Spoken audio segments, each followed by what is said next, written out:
안녕하십니까? 1월 29일 수요일입니다. 에스겔 본문 35장 1절부터 15절까지인데요. 오늘 35장에서는 에돔에 대한 말씀이 나옵니다. 에돔 어디서 나왔었는데 생각 드실 수 있는데요. 앞에 이미 25장부터 32장까지 이방 나라들에 대한 예언 중에 25장에서 4개의 나라가 나왔었을 때 그때 에돔이 이미 있었습니다.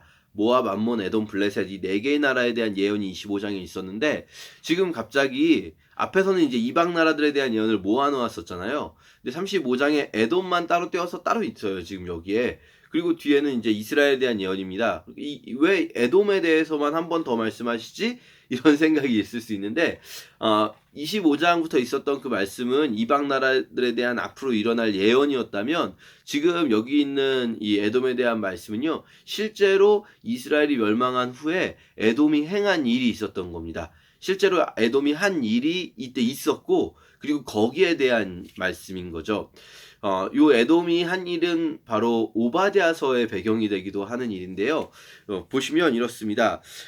5절에 이스라엘 백성이 자기들의 죄 때문에 벌을 받아 재난을 당할 때 그들을 칼날에 넘겨주었다. 자, 이 무슨 말일까요? 이스라엘 백성이 재난을 당할 때, 예루살렘이 멸망할 때, 그러니까 바벨론에 의해서 예루살렘이 망하고 유다가 망한 그때 에돔이 그들을 칼날에 넘겨주었다. 이 말은 뭘까요?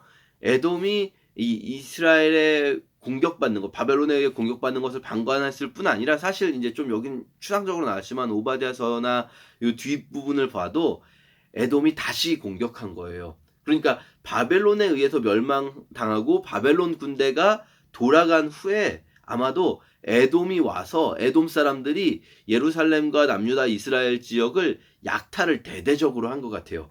그럴 수 있죠. 에돔은 아직 멸망하지 않았고 사실은 바벨론이 왜 에돔은 안 쳤죠? 이럴 수 있지만 에돔은요.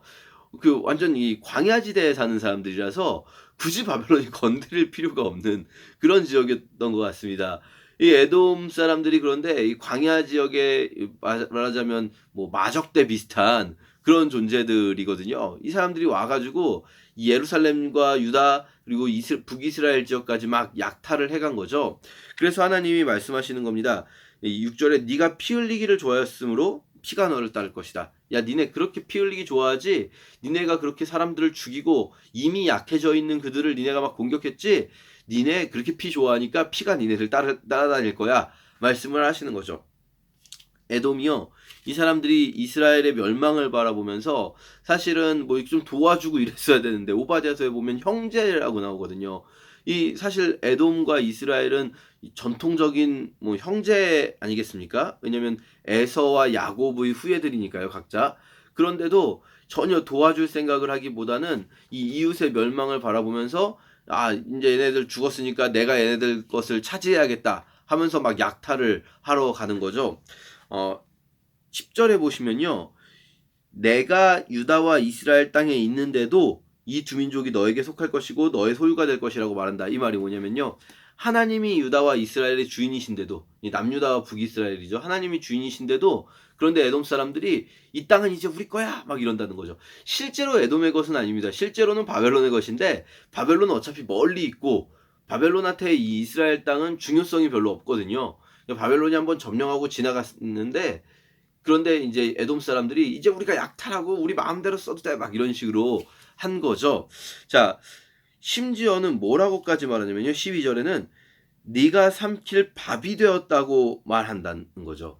야, 여긴 이제 우리 밥이야 막 이러면서 자, 우리의 어떤 뭐 이웃이 약해졌을 때 그들을 이렇게 도우려는 어떤 측은지심이 원래 사이가 안 좋았더라도 그런 거 있지 않습니까? 사실 이스라엘과 에돔은요, 뭐 형제국가다 말씀은 드렸지만 별로 사이가 좋진 않았습니다. 원래 가까이 있는 나라들은 보통 사이가 좋지 않습니다.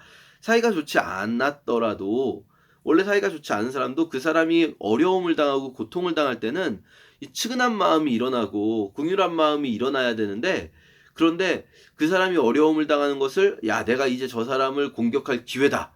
내가 평소에 저 사람한테 쌓였던 것을 풀 기회다. 막 이렇게 생각할 수 있다는 거죠. 자, 저희가 이제 이 부분 앞에서 이미 25장 말 때도 같이 말씀 나눴던 그런 묵상이기도 한데요. 어떤 공격받는 이에 대한, 어려움을 당하는 이에 대한 이 주변에서의 반응이라고 할 수 있죠. 저희가 오늘은요, 이 본문을 우리 자신을 에돔에게 넣어서 대입해서 생각을 해볼 수 있고요.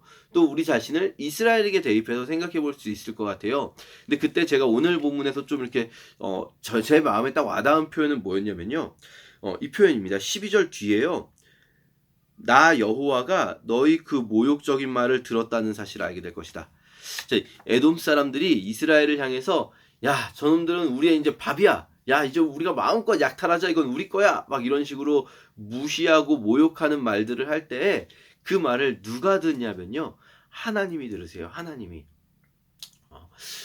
우리가 누군가를 향해서, 우리가 약해진 누군가를 향해서 그 사람을 무시하거나 모욕하는 말을 할 때 그 말을 누가 들을까요? 하나님이 들으세요. 또 거꾸로 우리가 정말 약해져 있을 때, 우리가 정말 힘들 때 누군가가 우리를 향해서, 우리를 이스라엘에 넣어서 생각해 본다면 누군가가 우리를 향해서 하는 모욕적인 말들, 공격의 말들, 우리는 그게 막 너무 고통스러울 수 있고 정말 하나님 도대체 어디 계십니까? 나는 왜 이런 일을 당합니까? 막 생각할 때요. 그 모욕적인 말들을 누가 듣는다고요? 하나님이 들으세요. 그리고 하나님은 그 말을 그 사람이 자기에게 한 것으로 들으세요. 그리고 그 말에 대해 반드시 갚아주실 겁니다. 13절 네가 나를 대적하여 자랑하며 떠들어대는 말을 나는 다 들었다. 이스라엘에 대해 한 말이지만 하나님은 나를 대적하여 한 말로 들으셨다는 거예요. 우리가 이렇게 이 에돔의 위치에 우리 자신을 넣어보기도 하고 또 이스라엘의 위치에 우리 자신을 넣어보기도 하면서 우리 자신이 혹시 누군가가 어려움을 당할 때 그 사람에 대해서 뭐 이렇게 모욕적인 혹은 그 사람을 낮춰보는 그런 말들을 하지 않았는가? 그렇다면 하나님이 그것을 들으신다는 그런 경각심을 가져야 할 것이고요. 또 우리 자신이 정말 어려울 때 누군가가 우리를 향해서 하는 말을 듣고 우리가 힘들진 않았는가? 그렇다면 그것 또한 하나님은 하나님 자신에게 하신 말씀으로 듣고 반드시 기억하실 것이라는 점.